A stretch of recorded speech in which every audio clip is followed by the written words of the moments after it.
Like a move it, move it. Oh, like a move it, move it. Wag na, baka makopyright pa tayo. Move it! I like to move it, move it. Walang pakialam basta makopyright. Okay. Hello, my dear. Hello, my dear Aries. Ayan. So, nababasa ko yung mga comments. Ang dami na namang Aries na galit. Yes, my dear. Kasalanan ko and I am very sorry na wala kang November 8 hanggang November 14 and actually wala kang November 8 hanggang November 16 kasi didiretso na tayo November 17. Ganun talaga ang life, di ba? We need to move on. Okay? So, pasensya na my dear kung naghihintay ka at wala kang reading. Hindi lang naman ikaw nag-iisa na ano. Tsaka yung sinasabi mo, di ba? Sinasabi, hindi naman lahat. Di ba? Meron lang ako nabasa kay Aris na nagko-comment siya. Lagi na lang Aris, lagi na lang walang reading si Aris. Bakit ganito? Hindi mo kami mahal. At charotera ka. Hindi naman laging ikaw lang ang walang reading. At saka hindi ka naman laging huli. Nakarambol naman kayo. Anyway, kung meron kang reklamo, magreklamo ko sa barangay. Char lang. Okay, charot lang. Pinapangiti lang kita. Masyado kang seryoso. Okay. So, let's go na tayo, my dear Aries. November 17 hanggang November 23. Ulitin ko, November 17 hanggang November 23. And this is a general reading. Pipilit pag hindi naman nakaka-resonate. Yung iba yan talagang pinipilit pa. Tapos bigla magko-comment, sasabihin, hindi naman nag-resonate. General nga eh. Gigigil ako sa'yo. So, hindi to 100% na mag-resonate para sa ating lahat. Ang dami ko nang sinabi. So, please lower your expectation pagdating po sa mga general reading. Okay? So, let's go na tayo, my dear. Let's go. Tama na ang chika. O, di ba? Na-miss kita. Kalain mo yun. Chinikahan kita ng chinikahan. At saka huwag ka magtatampo, my dear, pag wala akong upload. Hindi talaga kaya ng person. I'm just only human with only one body. Naku, I cannot be but want to make it 8. My gulay. Okay? So, let's go na tayo, my dear. My dear Aries. Tingnan natin. Start tayo from November 17. Okay. Tapos November 18, November 19. Isang baraha bawat araw. Minsan dalawang baraha. Depende sa mahuhulog. Okay, let's go tayo. And kung makikita ninyo yung kuko ko, my dear, na medyo dirty, wag maarte. Kasi nagbubungkal ako ng lupa dahil nag-gardening ang inyong person. Ito daw. We have here the 4 of Sword. Ano ba yan? Ang haba na ng nachika ko. Tapos, nagpumuputak pa yung mga manok. Sana hindi nyo naririnig, no? Kasi nandito ako sa farmhouse. Ay, sa farmhouse. Nasa farming tayo. Okay. So, focus lang tayo mga my dear. Kung meron maririnig na ingay sa background, please, dead ma-ignore. We have here the 4 of Sword from the energy na November 17. Okay, energy to ng rest, energy ng meditation, okay, energy ng prayer. Anong kasama nga sa ilalim is energy ng 8 of Pentacles related sa energy ng work, my dear. Okay, so this is the time, my dear, na ipamper mo, my dear, ang sarili mo. Magpahinga ka, mag-relax ka, mag-charge ka. Okay, ewan ko nung gagawin mo. Pero parang sinasabi dito, my dear, na parang it's break time. Okay, parang pahinga. Okay, paano ko ba hawakan? Ayan, parang break time or rest, my dear, sa work. Ayan. And anyway, this is, linggo, November 17. So, tamang-tama yung reading, okay? Baka, this is time also for prayers, okay? Baka medyo matagal-tagal ka nang hindi dalaw sa bahay ng ating buong may kapal na may likha ng langit at lupa. It is also, di ba, maganda din itong time na to na mag-spend ka ng time na dalawin siya, my dear Aries, di ba? Dalawin ang ating buong may kapal. Pero hindi naman kita inuutusan, bahala ka sa buhay mo yan. Okay, pero itong card na to is connected kasi, my dear, sa energy ng prayer, rest, meditation. For absurd kasi yan, wala yan masyadong galaw, okay? And yung partner niya kasi is action card, the 8 of Pentacles, energy ng work, okay? So, sinasabi talaga November 17 na it's about time na mag-rest ka muna or mag-pray or mag-meditation or something like that, okay? Sana nagigets mo yung sinasabi ko. Okay, so let's go tayo November 18. Buti naman nakisama yung mga chickens na nahimik sila. We have here the 9 of Pentacles, okay? Gustong-gusto ko yung card na yan. Okay, energy ng Empress, okay? Related, my dear, sa pakikipag-usap, okay? Parang nakukuha ko dito, wag ka rin masyadong aggressive. Kung meron ka mga sinisingil na pagkakautang, wag ka masyadong aggressive, my dear. Magbabayad at magbabayad din yan. Ayan, yun nakukuha ko.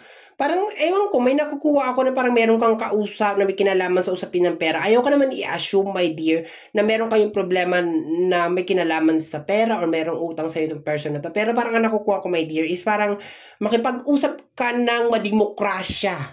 'Di ba? Kaya siguro din sinasabi, my dear, na maghanap ka ng quality time or maghanap ka ng rest time, my dear, kasi para hindi ka mainit ang ulo pag nakikipag-usap, parang ganon. Kasi this is more on communication, the Ten of Pentacles. And ito, my dear, may kinalaman dito sa pamilya, okay?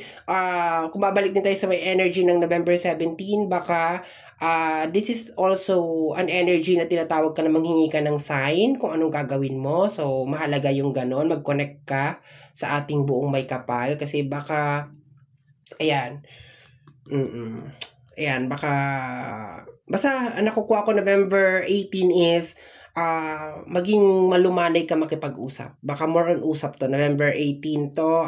Monday to, my dear. So, kung nasa Pilipinas ka, Monday yon. Kung nasa ibang bansa ka, ambot sa langaw. Okay? So, ayan.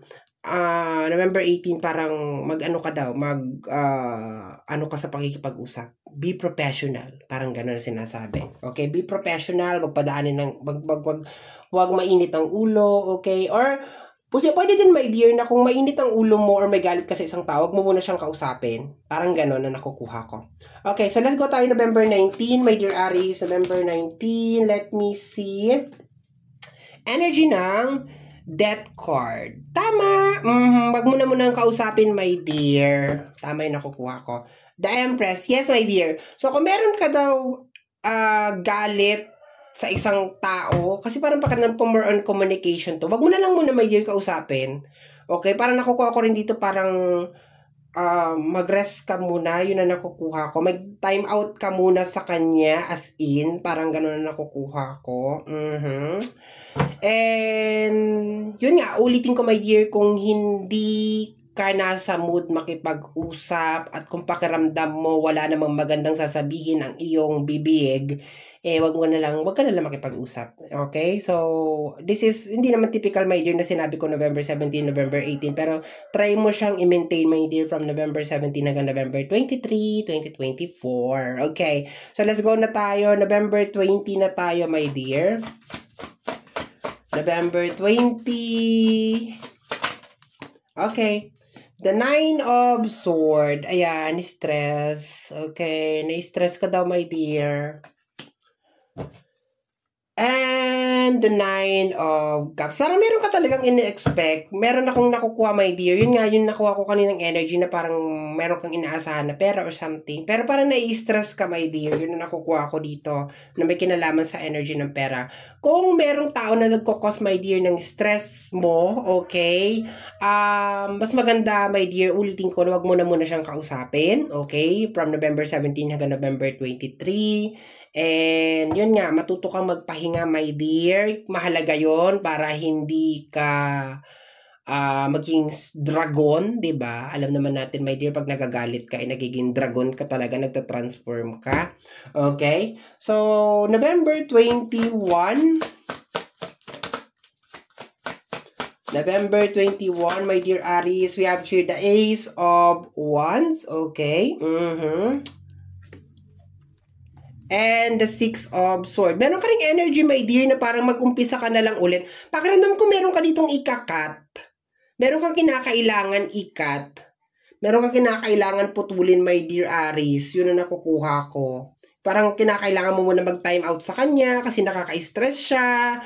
Or something, wag na muna kayo mag-usap. Yun ang nakukuha ko. Or mag-ask ka ng guides galing sa universe kung anong gagawin mo sa kanya. Or baka naman din padadalang ka ng ating buong may kapal na may likha na langit at lupa ng mga guides, ng mga sign, na parang kinakailangan na magtapos ng connection ninyo, kinakailangan mo na mag-move on, or something. Basta once again, my dear, mahalaga yung pahinga, my dear, sa mga araw na ito. So, para hindi ka maging dragon, okay? Magpahinga ka. Next, November 22. My dear Aries, November 22. The Six of Cups, energy ng past. Okay. And the Eight of Wands. Okay. So, ang mangyayari dito, my dear, is, okay, nakukuha ko na. Ang mangyayari dito, my dear, is merong mga, sabihin natin mga issue, posibleng mangyari ito before November 17. Yung pagdating, my dear, ng mga issue or mga pagkakamali ng mga tao sa'yo, posible, my dear, na dumating siya before November 17 or bago pa mag-November 17, nare-receive mo na tong mga pagbabalik ng mga, sabihin natin, mga technical error ng mga tao sa paligid mo, especially sa loob ng pamilya or sa loob ng relationship, something like that. Pero, parang sinasabi kasi, my dear, November 17, na wag kang masyadong kumapit doon.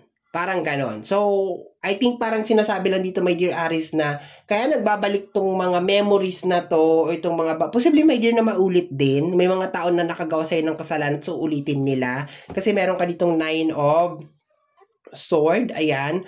So, posible, my dear, na baka na-stress ka sa kanya or something, baka uulitin niya. Posibleng memories na magbabalik galing sa nakaraan. Basta something na related sa nakaraan. Pero, pwede din, my dear, na makagawa ulit ng kasalanan sa'yo yung isang tao, okay? Kaya nakukuha ko yung parang energy na pag galit ka, parang wag ka na lang munang makipag-usap kasi baka meron ka mga masabi na mga salita na pagsisihan mo rin sa bandang huli or hindi mo na talaga mabawi. Mas mainam na siya yung nakagawa ng hindi maganda kaysa naman ikaw yung makagawa ng hindi maganda kasi baka mabaliktad pa, my dear Aries, yung sitwasyon, okay?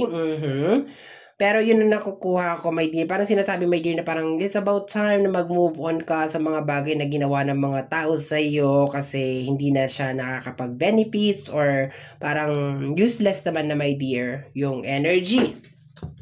Posible din baka meron din tao na galing sa nakaraan na magbalik tapos magti-trigger yung iyong yung negative na energy which is dala-dala ng 9 of Sword. Okay, meron kasing energy ng Death card, so posibleng meron tao na baka magparamdam sa'yo. Parang nakukuha ko sa pamilya to. Baka magpaparamdam siya sa'yo, ganon.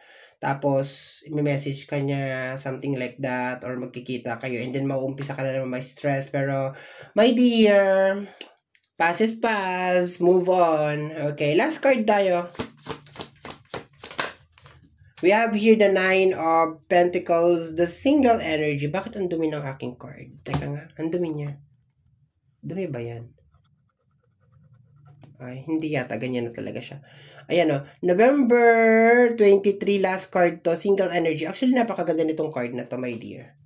Okay, and the 8. The 10 of Wands. Ayan, the all by myself card. Okay, so nakukuha ko na, my dear. Kinakaya mo mag-isa, yun na nakukuha ko, my dear. Posibleng, di ba may 8 of Pentacles ka kanina, related sa energy ng work, trabaho, so on. Kinakaya mo siya mag-isa, my dear.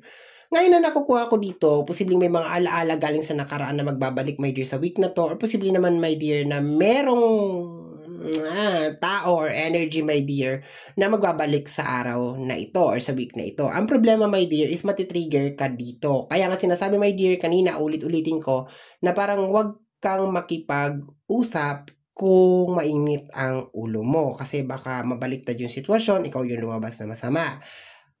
Ang point kasi dito, my dear, parang kinakaya mo, my dear, mag-isa. Tapos parang bigla siyang susulpot out of nowhere, bigla mo maalala, kaya parang matitrigger ka or maiinis ka. Once again, yung pinakaunang card natin, my dear, is magkaroon ng pahinga.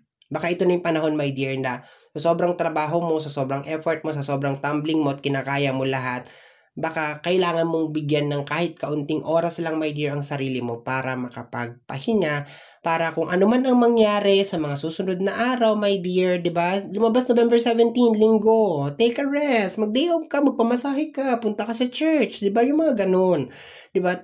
Take time para ma-appreciate mo yung nature, yung mundo, and makapagpasalamat ka na nai-survive mo, maski mag-isa ka, maski, di ba yung mga ganon? Para, kasi abang kilos tayo ng kilos, my dear Aries, hindi natin napapansin yan na we are blessed, maganda pala yung buhay natin, ganyan. So, yun ang sinasabi, my dear. And, pahabol ko lang bago tayo mag-closing, mas maganda, my dear, na putulin mo na talaga yung mga connection if just in case kung meron mang any connection related sa'yo, okay?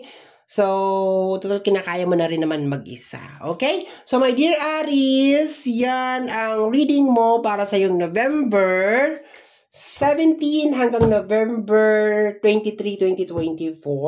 Somehow, my dear Aries, kung nagustuhan mo ito, especially kung napadaan ka lang, don't forget to subscribe. Pag-click lang, my dear Aries, ang notification bell para ma-update ka sa aking mga upload. And, huwag mo nang ipagdamot. Free to like, free to share, free to comment sa lahat ng ating mga videos. Once again, my dear Aries, my name is RJ, also known as Apo J. Maraming salamat po, and until next time, bye-bye! Thank you, my dear. Salamat po!